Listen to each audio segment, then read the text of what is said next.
picture the scene. It is February 20th, 1962. A huge day. Massive. The tension inside the United States is just, I mean, it's thick enough to cut with a knife. We are right in the white-hot center of the space race. Exactly. We are desperately trying to catch up to the Soviet Union. And astronaut John Glenn is physically strapped into the Friendship 7 capsule. Right, on the launch pad. Yeah, he is about to attempt something no American has ever done. He's going to orbit the Earth. Which is incredibly dangerous. Totally. Right. Now, to make this happen, NASA has just installed a massive, room-sized, state-of-the-art IBM electronic computer. It's supposed to calculate his exact trajectory. We're talking the absolute cutting edge of digital technology for that era. Right.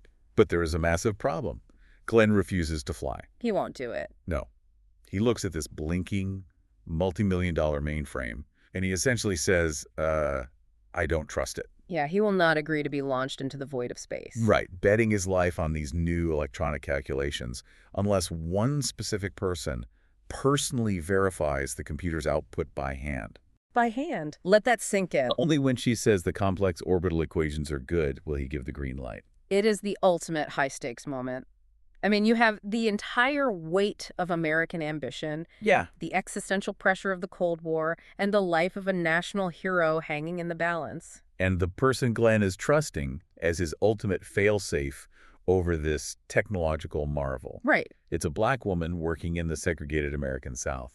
Which is just an unbelievable historical reality. It really is. So, welcome to your deep dive, looking at the incredibly dense stack of sources you sent over. Oh, the historical analyses, the NASA archival data, the oral histories. It's a lot. It's fantastic material.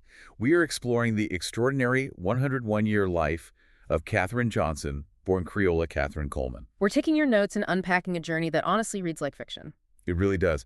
We'll trace her path from a math prodigy growing up in a town that literally didn't offer a high school for black students, to becoming a human computer for NASA, to the woman whose undeniable mathematical genius safely guided Apollo 13 back to Earth after a catastrophic failure. And to set the stakes for you as we dive into your materials, this isn't just a chronological biography. No, not at all. Your sources point to a profound historical inflection point. It's a moment when human brilliance had to serve as the bridge to early technology. Which is such a cool way to look at it. It's a story about how the critical, load-bearing scaffolding of our greatest national achievements. Like putting a human on the moon. Exactly. How that scaffolding was built by people whose names were systematically kept off the reports. Yeah. Katherine Johnson's life perfectly mirrored the 20th century's most dramatic technological shifts, alongside its most painful social realities. Okay. Let's unpack this timeline, because to truly understand the sheer force of Katherine Johnson's genius, we have to start at the very beginning. The geographical beginning. Right. She was born in August 1918 in White Sulphur Springs, West Virginia. A very small town. Yeah. Her mother, Joylette, was a teacher, and her father, Joshua, well, he wore a lot of hats. He was a lumberman, a farmer, a handyman. Yeah, and he worked at the famous Greenbrier Hotel. She was the youngest of 4 children. And right from the jump, the sources emphasized that her mind for numbers was just undeniable. She counted everything, like everything. The steps to the church, the number of plates she washed. What's fascinating here is the immediate collision between her innate talent and the systemic barriers of 1920s America. Right, because of where she lived. Exactly. You have a young girl whose brain is essentially wired for advanced mathematics, but she lives in Greenbrier County. Yeah. In that era, the county simply did not offer public schooling for African-American students beyond the 8th grade. Which is just, wow. The system was legally designed to stop her education before she even reached high school. Which just stops you in your tracks when you think about it. If I can try to put an analogy to this, imagine having a mind like a Formula One engine. Okay, I like that. It is a marvel of engineering, built for pure speed and complex performance. But you are born in a town with no paved roads. Right, it's just dirt paths. There's nowhere for that engine to actually run. So her parents are faced with this reality. What do? They don't just accept the dirt path. No. They uproot their entire existence to find a track where she can actually accelerate. That's a highly accurate way to frame it. The Coleman family recognized that they could not let this engine idle. Yeah. So they arranged for their children to attend a high school in Institute, West Virginia. Which is pretty far away, right? Very. It was located on the campus of West Virginia State College, a historically black college. Institute was about 120 miles away from White Sulphur Springs. That's a huge distance back then. In the 1920s, for a black family, maintaining two households was an immense logistical and financial sacrifice. I can't even imagine. They essentially split their lives. Joshua stayed in White Sulphur Springs to work, while Joylette and the children moved to Institute during the school year. And when she finally hit that paved track, the acceleration was immediate. Oh, she took off. The sources note she enrolled in this high school when she was only 10 years old. 10. It's incredible. She is sitting in classrooms with teenagers, skipping multiple grades, and she graduates from high school at 14. Barely a teenager. Right. Then, without missing a beat, she immediately matriculates at West Virginia State College. If we connect this to the bigger picture of academic infrastructure, you see a pattern that defines her early life. What kind of pattern? She completely consumes whatever educational resources are available and instantly requires more. Because she just devours it. Exactly. At West Virginia State College, she took literally every single mathematics course they offered. Every single one. Wow. She exhausted the curriculum of an entire college before she was legally an adult. This is the part of your notes that absolutely blew my mind. Her professors essentially had to start building new track right in front of her just to keep her from running out of road. That's exactly what happened. She had these incredible mentors. Angie Turner King, a pioneering chemist and mathematician, she guided her through high school. Right. But then in college, she crosses paths with W.W. Schieffelin Clater. Yes, Clater is a deeply significant figure in American mathematical history. He sounds amazing. He was the third African-American to ever receive a doctorate in mathematics. Wow. And we have to understand his context. Despite holding a PhD from the University of Pennsylvania, the racial barriers of academia in the 1930s meant he was largely shut out of the prominent research universities. So he couldn't get the jobs he was qualified for. Exactly. So he brings his world-class intellect to West Virginia State College, and he recognizes the absolute caliber of Johnson's mind. He sees that Formula One engine. Yes. When she finished the standard curriculum, Clater didn't just give her extra homework. He created entirely new advanced courses specifically for her. Wait, I want to pause on that because the sources mentioned he specifically trained her in analytic geometry. Yes, very important. For those of us who aren't math majors, why is that specific branch of math so critical to where she ends up? It's a crucial question. Analytic geometry is essentially the bridge between algebra and geometry. Okay. It allows you to represent geometric curves and shapes using algebraic equations on a coordinate plane. So like graphing a curve. Exactly. If you want to understand the exact trajectory of an object moving through space, Oh, I see where this is going. an airplane wing slicing through the air or a rocket orbiting a planet, you don't just draw a picture, you need complex equations to define that exact curve, accounting for speed, gravity, and distance. Right.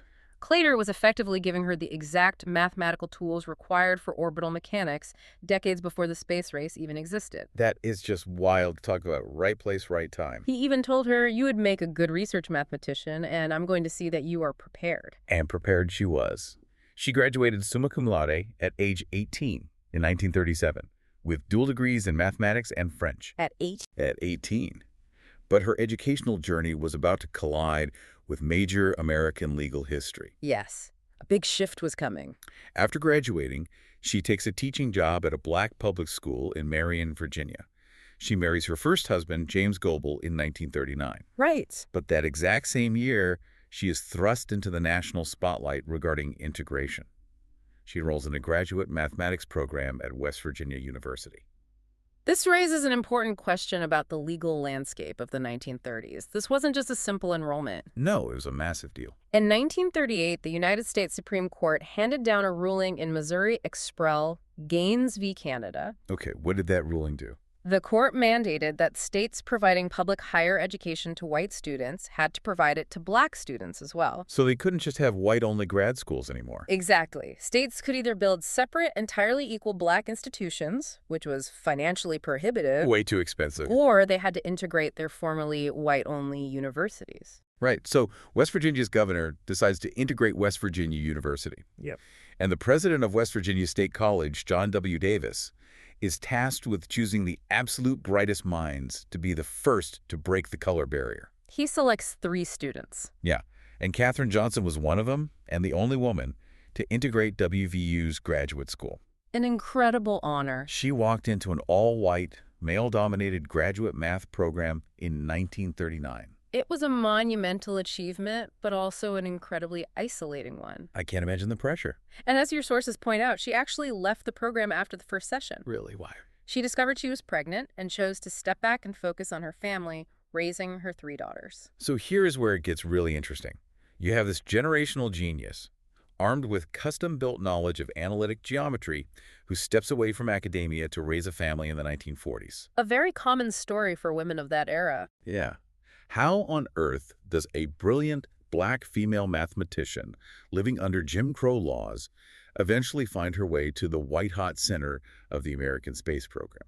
The transition back into the workforce is where her personal trajectory aligns perfectly with the nation's technological explosion. Okay. After her daughters grew older, she returned to teaching public school. But the major turning point arrives in 1952. What happened? A relative mentions to her that the National Advisory Committee for Aeronautics, NACA, was actively hiring mathematicians. NACA being the predecessor to NASA. Exactly. And they weren't just hiring anywhere. They were hiring for the Langley Memorial Aeronautical Laboratory in Hampton, Virginia. A huge hub of research. Specifically, they were looking for women to join the West Area Computing Section. The agency was hiring African-American mathematicians, as well as white mathematicians, for their guidance and navigation department. Right. She jumped at the chance, accepted the job in June 1953, and her entire family moved to Newport News so she could take it. Now, to really grasp what she was doing, we need to understand what a computer was in 1953. Yeah, because we think of laptops today. Right. Before a computer was a microchip sitting inside a metal box on your desk, a computer was a human being. That was a job title. It was a job title, and at NACA, this job was almost exclusively held by women. Katherine Johnson later referred to them as the computers who wore skirts. Let me see if I've got the physics of their day-to-day work straight based on the sources.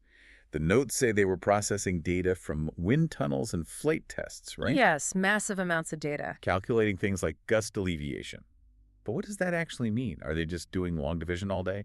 It is vastly more complex than simple arithmetic.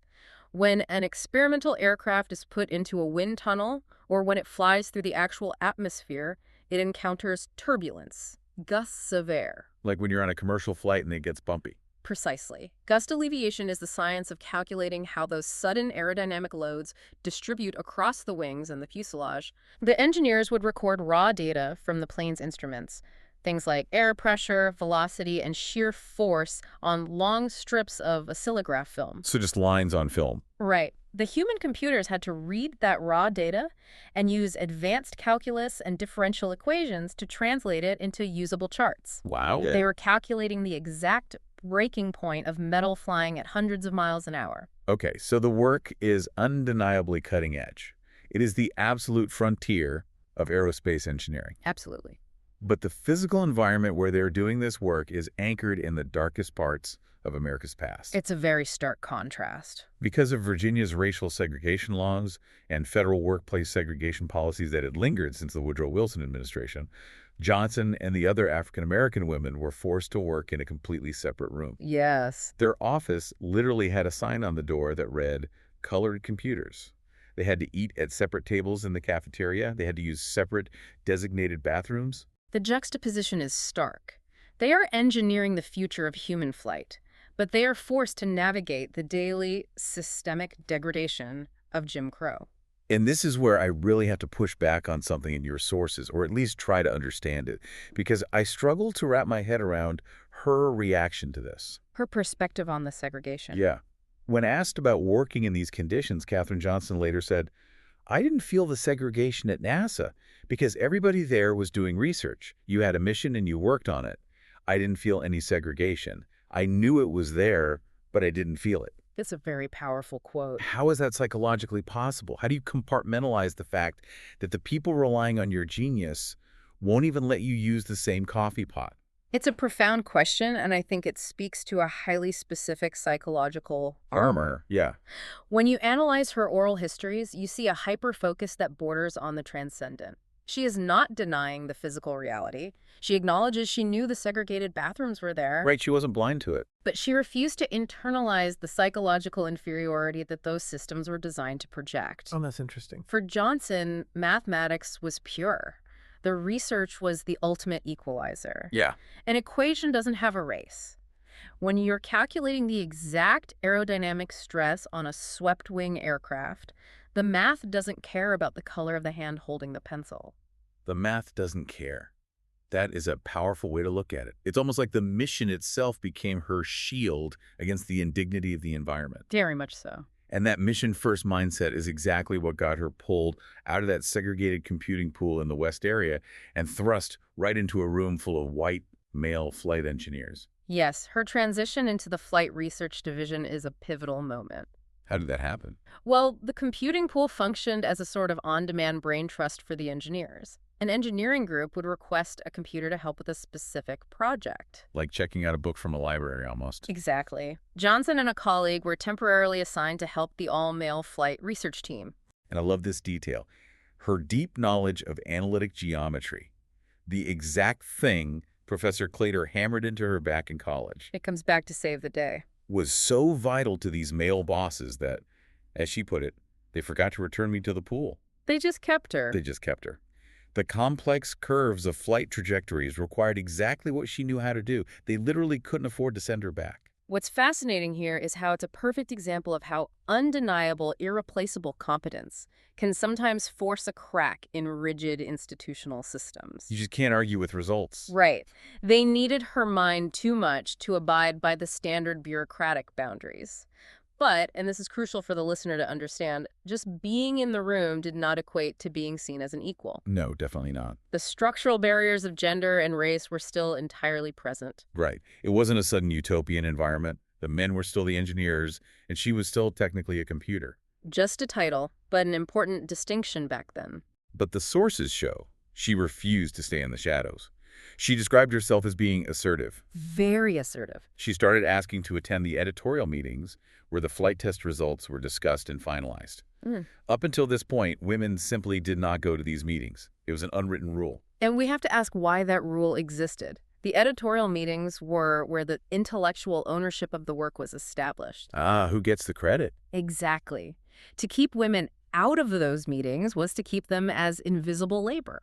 They could process the data, but they couldn't shape the narrative or take credit for the discoveries. But she just kept asking. She simply told people, is there a law that says I can't go? Which is brilliant. And when they admitted there wasn't, she just started showing up. She stated she had done the work, and she belonged in the room where the work was debated. If we connect this to the bigger picture, she is engaging in a fight for structural recognition. Doing the math is one thing. Demanding the byline on the published research is another entirely. Because it's permanent. Yes. In the early days at NASIA and NASA, the men got the bylines on the official reports. The women were the invisible infrastructure holding the reports up. Which leads us to the story of how she permanently broke that rule. Yeah. It's the late 1950s. She is working in the spacecraft controls branch. It's a very busy time.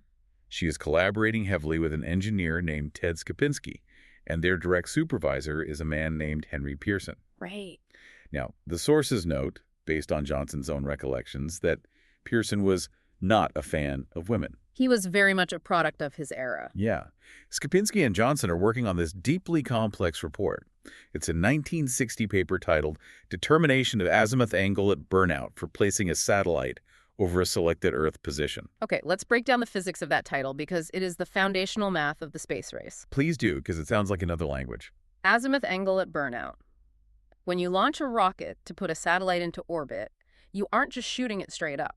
You have to curve its trajectory so that it begins falling around the Earth. Yeah. The azimuth is essentially the compass heading. It's the exact three-dimensional angle the rocket is pointed. Okay, that makes sense. And burnout. Burnout is the exact microsecond the rocket engine runs out of fuel and shuts off. Let me try an analogy to see if I grasp how hard this is. It sounds kind of like trying to throw a dart while riding a spinning merry-go-round and trying to get that dart to land exactly in the center of a target that is also moving. That is exactly it. You have to release the burnout at the precise angle and speed, or you miss entirely. Yes. If your azimuth angle at burnout is off by even a fraction of a degree, or if your velocity is slightly wrong when the engine's cut, the satellite doesn't enter orbit. What happens to it? It either skips off the Earth's atmosphere and flies out into deep space, or it gets pulled immediately back down by gravity and burns up. Yikes. Calculating that exact position using only paper, pencil, and a desktop mechanical calculator is mathematically punishing. So, she and Skupinski are grinding through this punishing math. But Skupinski wants to leave. He's moving on. He is preparing to move to Houston to help set up the new manned spacecraft center. Pearson, the supervisor who doesn't like women, is demanding that Skupinski finish the report before he leaves. Right. And this is where Skupinski spends his social capital. He looks at Pearson and says, Katherine should finish the report. She's done most of the work anyway. This is a remarkable moment of allyship. Skupinski knew the absolute quality of her work. Yeah, he vouched for her. By forcing the issue, he put Pearson in a corner. Pearson needed the report for the agency, and the only person who actually understood the math deeply enough to finish it was Katherine Johnson. So she finishes it. And when it is published in 1960, her name is right there on the cover. A huge milestone. Katherine G. Johnson's the co-author. It was the first time a woman in her division had her name on a research report. So what does this actually mean for the listener? Why does this one paper matter so much in the grand scheme of things? It matters because it creates a permanent, undeniable paper trail. It breaches the dam of anonymity. You can't ignore it anymore. Exactly. You cannot erase a genius once their name is formally printed on the foundational documents of your space program.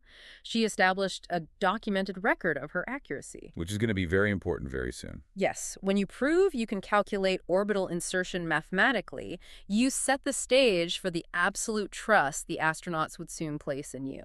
Which brings us crashing right back into our opening hook. It's 1958. NESC is officially superseded by NASA. The space program becomes a dedicated national priority. Sputnik is orbiting overhead, scaring the daylights out of the American public. Yeah.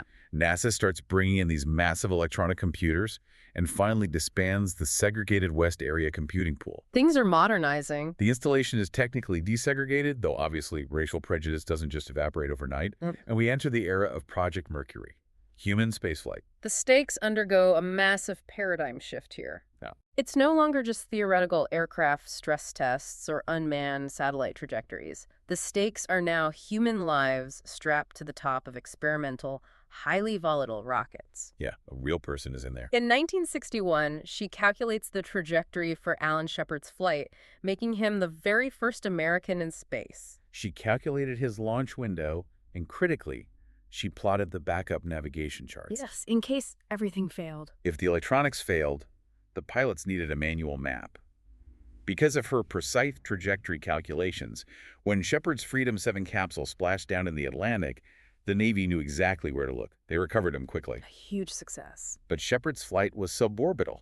He went up, experienced a few minutes of weightlessness, and came right back down. A ballistic arc. Right. As we discussed with the azimuth angle, John Glenn's flight was entirely different. Going into orbit requires a completely different level of mathematical complexity than a suborbital flight. What's the difference? To orbit the Earth, John Glenn's capsule had to accelerate to roughly 17,500 miles per hour, perfectly parallel to the Earth's surface, so that the curve of his fall matched the curvature of the Earth itself. Wow. You have to account for the Earth's rotation beneath him, the subtle shifts in gravity, the exact entry angle required to survive the heat of re-entry. It is vastly more complex. And by this time, NASA had brought in an IBM 7090 electronic computer to calculate Glenn's orbit. Yes, the new technology. Wait, if the IBM 7090 was supposed to be the ultimate brain, why was Glenn so skeptical? Why was this multi-million-dollar machine spitting out numbers he didn't trust?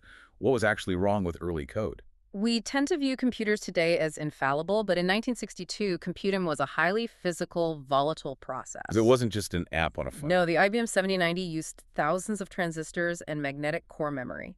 It was prone to hiccups. What kind of hiccups? A slight voltage drop in the power grid, a slightly mispunched hole on a cardboard data card, or a minor bug in the new experimental software could completely corrupt the output. That's terrifying. The machine was incredibly fast, but it was fragile. Glenn knew that if the machine glitched and gave him the wrong re-entry angle, he would incinerate in the upper atmosphere. Which leads to that legendary quote. Glenn is looking at this blinking Goliath, and he says, "Get the girl. If she says they're good, then I'm ready to go." He met Katherine Johnson. He demanded that she run the exact same equations that the computer had run, using only her desktop mechanical calculating machine, her pencils, and her mind. He asked for her specifically. He refused to fly unless she verified the calculations. That is just... This is an extraordinary historical inversion. Usually we bring in machines to eliminate human error.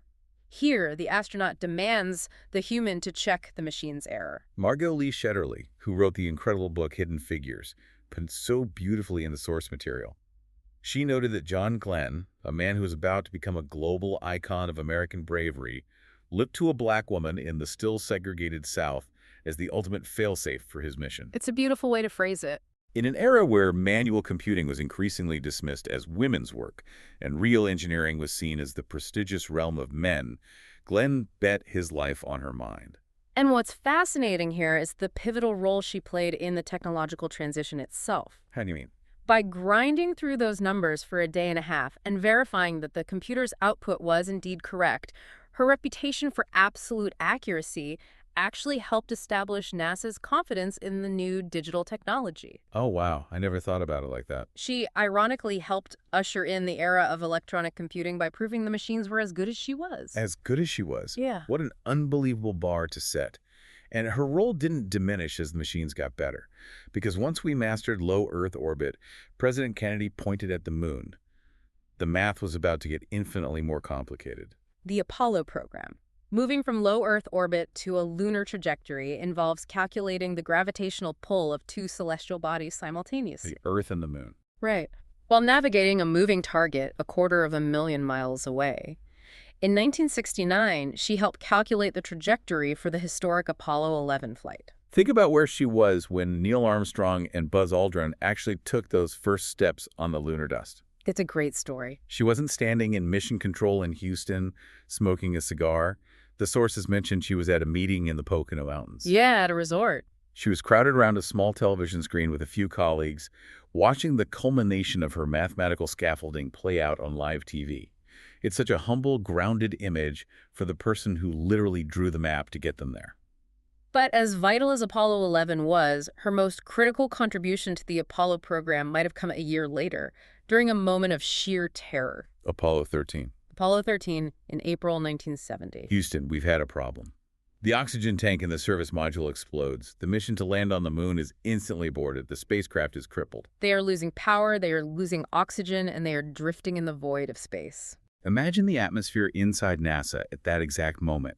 You go from a meticulously planned, mathematically pristine mission of exploration to a real-time, blind, life-or-death rescue operation hundreds of thousands of miles away from Earth. This is where the nature of her mathematics fundamentally shifts. Right. It goes from theoretical mission planning to high-stakes crisis management.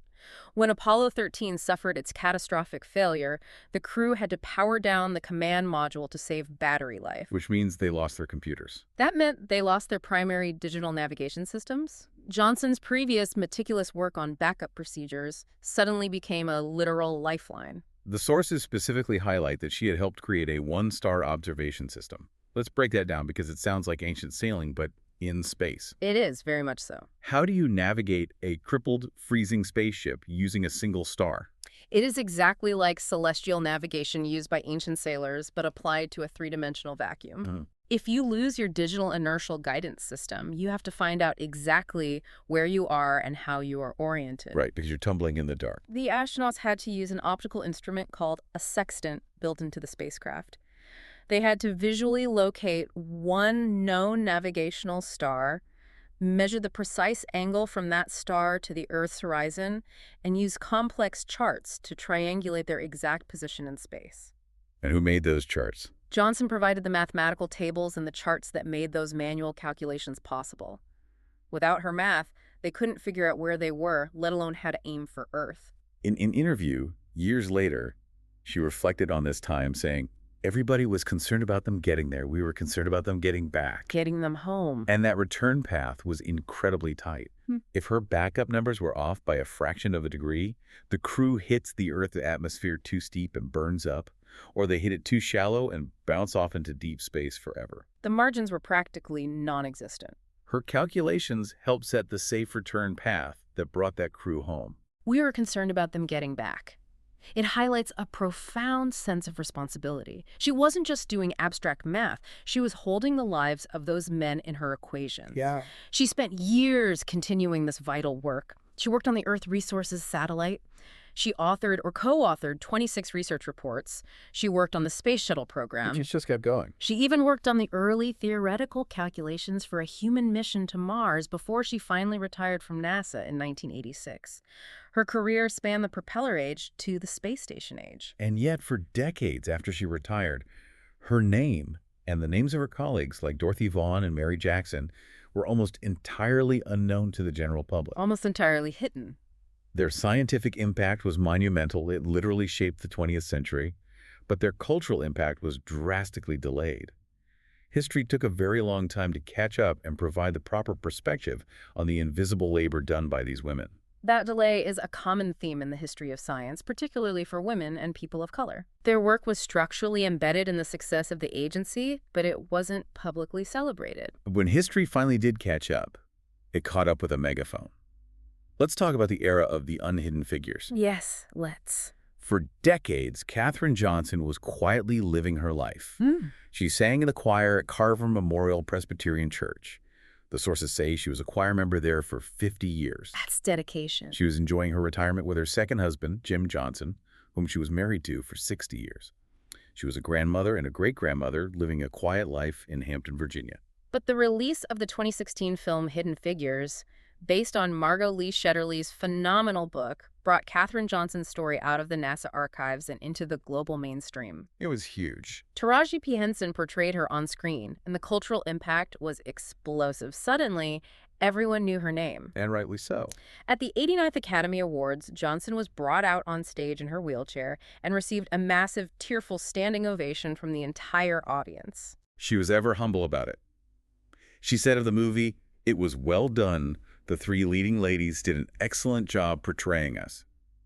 But the delayed recognition just kept pouring in, and it's almost overwhelming to list. It's an avalanche of honors. In 2015, before the movie even came out, President Barack Obama awarded her the Presidential Medal of Freedom. That is the highest civilian honor in the United States. It doesn't get bigger than that. During the ceremony, President Obama noted something vital. He said that Johnson refused to be limited by society's expectations of her gender and race while expanding the boundaries of humanity's reach. That's a beautiful quote. She wasn't just honored as a mathematician. She was cited as a pioneering example of African-American women in STEM. And NASA made sure her name would literally be etched into the physical foundation of their future. In 2017, they dedicated the Katherine G. Johnson Computational Research Facility at the Langley Research Center. A state-of-the-art building. She actually attended the ribbon cutting. She was there at 99 years old, back at the exact same campus where she used to be forced to use a segregated colored-only bathroom. Now, the computational facility bore her name. It gives you absolute chills. It really does. NASA also renamed the Independent Verification and Validation Facility in her home state of West Virginia in her honor. The accolades extended far beyond the space agency. She received the Congressional Gold Medal in 2019. Wow. She was inducted into the National Women's Hall of Fame. Schools across the country, from Texas to Washington State to California and Maryland, were named after her. Mattel even created a Barbie doll in her likeness. The United States Space Force even announced they were naming a GPS satellite after her, set to launch in 2025. I just want to pause and marvel at the sheer span of her life for a second. She was born in 1918. Think about that year. That is just 15 years after the Wright brothers flew that little wooden plane at Kitty Hawk for 12 seconds. And she lived to be 101 years old, passing away in February 2020. An incredible century. She lived to see spacecraft named after her resupplying the International Space Station. That is a century of unimaginable accelerating change. And she wasn't just a passive witness to it. Her mind was the architect of it. And what's equally important is how she utilized that platform in her later years. Yeah. She didn't just accept her status as a historical anomaly or a symbol. She spent her retirement actively advocating for STEM education. Pushing the next generation. She constantly encouraged her 11 great-grandchildren and countless students who wrote to her to pursue science, technology, engineering, and mathematics. Right. She understood deeply that while her specific genius was rare, the potential for brilliance exists everywhere. waiting for an opportunity. Okay, let's synthesize all of this from the stack of sources you provided. Mm. If you take away one thing from this deep dive, it's that Katherine Johnson's story is the ultimate proof that human brilliance exists everywhere, but opportunity does not. A perfect summary. She had to fight for the opportunity to learn on a paved track. She had to fight for the opportunity to work in her field. She had to be assertive to force her way into the room where the math happened, and then rely on allies like Ted Skopinski just to get her name on the paper she wrote. It required an immense, almost unfathomable personal fortitude. Imagine calculating the trajectory of humanity's future while existing in a society determined to keep you anchored in its prejudiced past. It's wild. She operated at the absolute limits of human mathematical capability, serving as the trusted manual failsafe for the bravest test pilots in the world, all while being structurally denied basic dignities. Which brings us to a final thought for you to mull over as we wrap up this deep dive. Think back to that opening image of John Glenn sitting in the capsule. History loves a solo hero in a spacesuit. We all do. We love the image of the brave explorer riding the rocket into the unknown. But how many other monumental leaps for mankind, how many of our greatest societal achievements rely entirely on the invisible, uncredited genius of people who were forced to work in the margins? A lot of them. People who had to eat in separate cafeterias while doing the math that changed the world. As you go about your day-to-day, look at the technology around you, the GPS in your car, the flight paths of the planes overhead, the invisible digital systems running your world. Whose hidden calculations are making your modern life possible right now? It's a vital, enduring question. It challenges us to look past the shiny surface of history's biggest achievements and actively recognize the vast, complex, and deeply diverse human scaffolding that holds them up. Thank you for trusting us with your sources and for joining us on this deep dive. Keep asking questions, keep looking past the surface, and we will catch you next time.